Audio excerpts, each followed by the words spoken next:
పల్నాడు జిల్లాలో టీడీపీ నేతల అరాచకాలు ఆగటం లేదు. క్రోసూరు మార్కెట్ యార్డ్ మాజీ చైర్మన్ ఈదా సాంబిరెడ్డిపై టీడీపీ నాయకులు దాడి చేశారు. కారులో గుంటూరు నుంచి తాళ్లూరు వెళ్తుండగా మాటు వేసి దాడి చేశారు. సాంబిరెడ్డి కాళ్లు చేతులపై ఇనుప రాడ్లతో కొట్టారు టీడీపీ నాయకులు. దీంతో తీవ్రంగా గాయపడ్డారు సాంబిరెడ్డి. ప్రస్తుతం గుంటూరులోని ఒక ప్రైవేట్ ఆసుపత్రిలో చికిత్స పొందుతున్నారు. ఇక ఇదే అంశానికి సంబంధించిన పూర్తి అప్డేట్స్ ని మా ప్రతినిధి అశోక్ లైవ్ లో అందిస్తారు. అశోక్, వైఎస్ఆర్ కాంగ్రెస్ పార్టీ పెదకూరపాడు నియోజకవర్గానికి చెందిన నేత ఈదా సాంబిరెడ్డిపై తెలుగుదేశం నాయకులు విచక్షణ రహితంగా దాడి చేశారు. ఆయన చాలా యాక్టివ్ గా పాలిటిక్స్ లో ఉన్నారు. దాదాపు 40 సంవత్సరాల నుంచి ఆయన రాజకీయాల్లో ఉన్నారు. కానీ వివాద రహితుడు, పూర్తిగా ఎవరికి ఇబ్బంది తలపెట్టని వ్యక్తి ఆయన పైన దాడి చేయడం జరిగింది.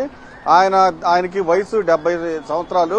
పూర్తిగా నిన్న సాయంత్రం గుంటూరు నుంచి ఆయన విలేజ్ 75 తాళ్లూరు వెళ్తూ ఉండగా ఒక్కసారిగా 2 కారుల్లో వచ్చిన తెలుగుదేశం నాయకులు కారులో అడ్డం పెట్టి ఆయన పైన విచక్షణ రహితంగా దాడి చేశారు. ఫస్ట్ ఆయన కారు పైన దాడి చేశారు. 4 చుట్టుముట్టి ఆయన్ను బలవంతంగా పక్కకు తీసుకువెళ్లి ఆయన కాళ్లపైన పెద్ద పెద్ద రాడ్లతో, ఇనుప రాడ్లతో కొట్టడం జరిగింది. కాళ్లు పూర్తిగా ఇర్చివేయడం జరిగింది. తర్వాత 2 చేతులు పూర్తిగా వెనక్కి మెల్లదిప్పేశారు. పూర్తిగా 2 చేతులు కూడా ఇర్చివేసిన సంగతి. ఇప్పుడు కాళ్లు చేతులు 2 విరిచివేశారు. అయితే వెంటనే స్థానికులు ఆయన్ని హాస్పిటల్కి తరలించారు. ఆయనతో పాటు మరొక 3 కారులో ప్రయాణిస్తున్నారు. వాళ్లపైన కూడా దాడి చేశారు. ఇదే హాస్పిటల్లో, సాయి భాస్కర్ హాస్పిటల్లో ఇప్పుడు ఆయనకి ట్రీట్మెంట్ జరుగుతుంది. సర్జరీకి ఇప్పుడే ఆపరేషన్ థియేటర్కి తీసుకువెళ్లారు.